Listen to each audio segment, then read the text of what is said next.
ভয় মানুষের জীবনের একটি স্বাভাবিক অনুভূতি, কিন্তু এই ভয়ই অনেক সময় মানুষের স্বপ্ন পূরণের পথে সবচেয়ে বড় বাধা হয়ে দাঁড়ায়।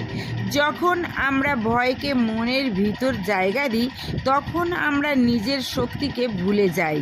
অথচ সত্য হলো, ভয়ের ওপারেই রয়েছে সফলতার আলো।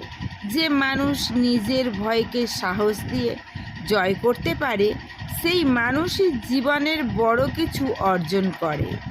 ভুল করার ভয়, ব্যর্থতার ভয়, মানুষের কথার ভয়, এই সব ভয়কে যদি আমরা দূরে সরিয়ে দিই, তাহলে আমাদের সামনে নতুন সুযোগের দরজা খুলে যায়। তাই জীবনে এগিয়ে যেতে হলে সাহসী হতে হবে। মনে রাখতে হবে, ভয় নয়, সাহসী আমাদের সত্যিকারের শক্তি। ভয়কে